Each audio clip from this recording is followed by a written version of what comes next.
안녕하십니까, 윤석현 변호사입니다.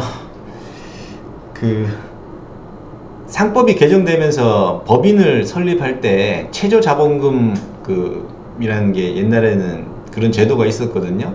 그러니까 5천만원, 그 당시 5천만원이었던 것 같은데 그 최저자본금 제도가 없어졌습니다. 그래서 100원짜리 법인도 뭐 만들 수 있습니다. 뭐 격하게 얘기하자면은. 그래서 그렇다 보니까 이제 법인 설립이 굉장히 용이해져서 사업을 하는 데 있어서 좀 수월해진 건 사실인데, 자기 자본 없이 이제 법인 설립을 해서 운영을 하게 되는 게 이제 법인 설립이 남용되는 그런 사례들도 사실 실무적으로 굉장히 많습니다. 다만 법인을 설립한다는 거는 그 설립자인 대표이사나 대표자하고는 별개의 법률 주체와 객체를 만드는 겁니다. 그러면 법률 행위의 어떤 효과라든지 어떤 의무라든지 권리라든지 이런 것들이 회사하고 개인하고는 이제 명확하게 구별이 되거든요. 마찬가지로 회계도 분리가 됩니다.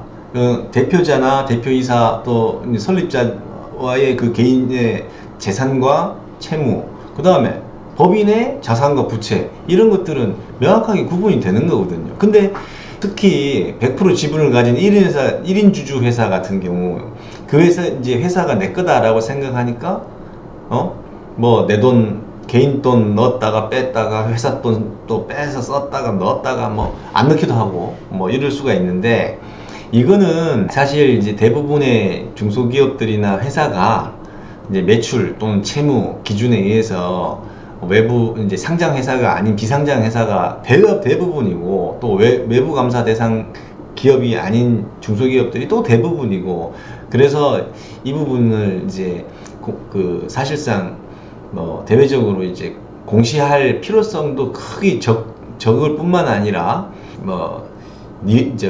회사 주머니, 개인 주머니 이런 거 구별 없이 막 쓰고 그러는 게 비일비재합니다. 어쨌든 지금 제가 설명드리는 거는 법인을 설립했으면 법인과 개인 간의 문제가 구별된다는 거를 이제 아셔야 되는데, 법인 때문에 개인이 책임지는 그런 경우들이 있습니다. 뭐냐면 이제 법인의 이제 세금이 뭐가 나오죠?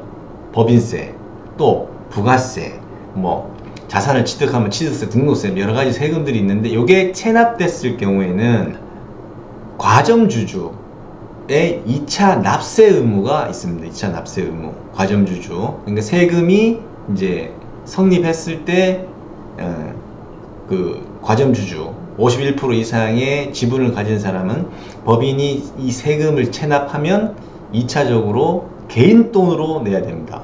그리고 이게 만약에 과점주주가 표면상으로는 51%가 없다 하더라도 뭐 특수관계인, 뭐 8촌인의 혈족으로, 4촌인의 인척으로 뭐 이렇게 해서 그 관계로 이렇게 그런 관계에 있는 사람끼리 분산을 했거나, 임원,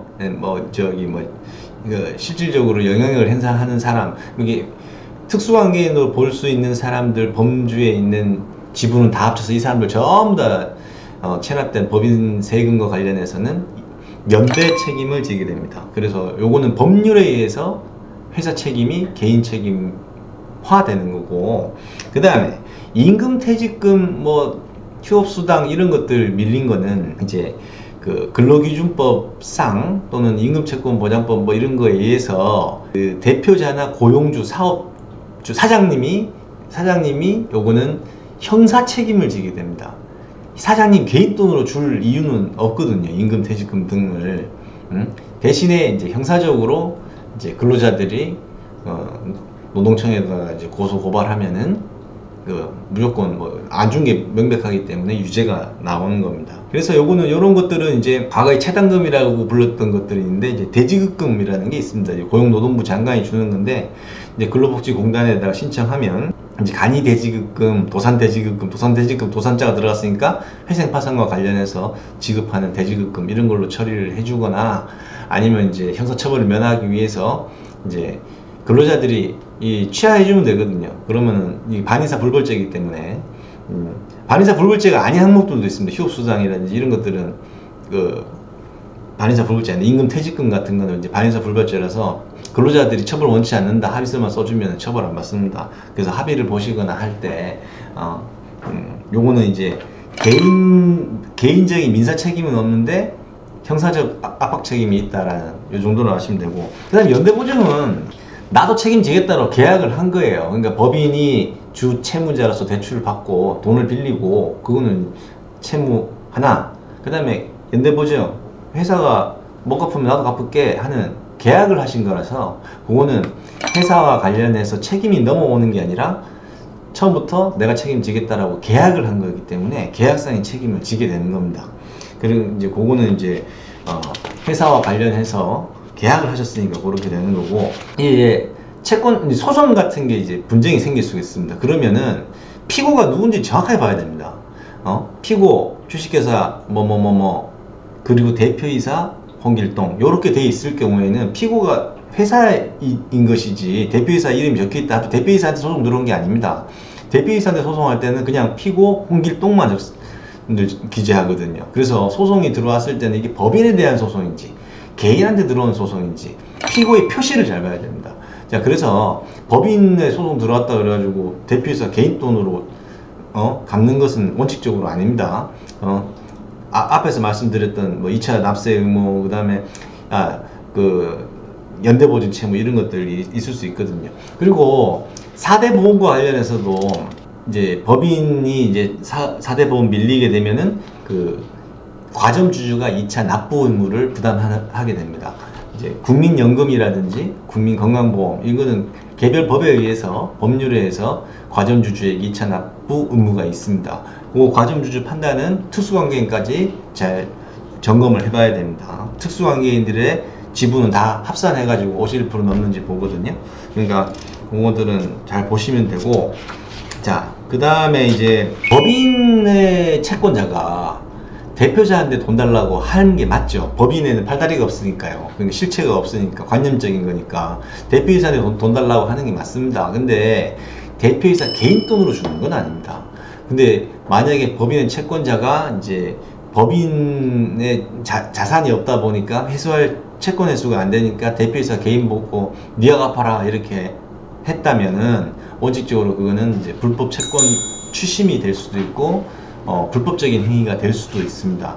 그러니까 채무자 외에 제3자한테 돈 달라고 돈 대신 갚아라고 하는 거는 이 불법 채권 추심에 해당하거든요. 그래서 그런 것들은 잘 구별해야 됩니다. 그리고 법인과 관련해 가지고 이제 개인이 이제 불법행위 책임을 지는 게 있습니다. 대표이사, 뭐 감사, 이사가 어떤 고의 중과실로 인해 가지고 주주라든지 거래처라든지 이런데 피해를 줬다. 또 업무상 횡령 배임을 했다.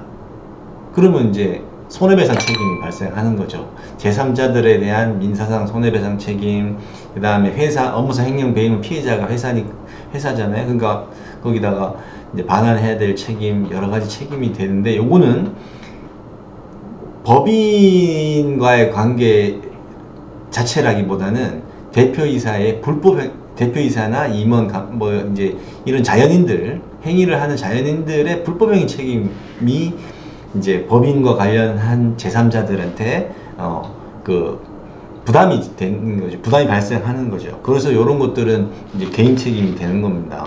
법인이 그 수표를 이제 발행하는 경우에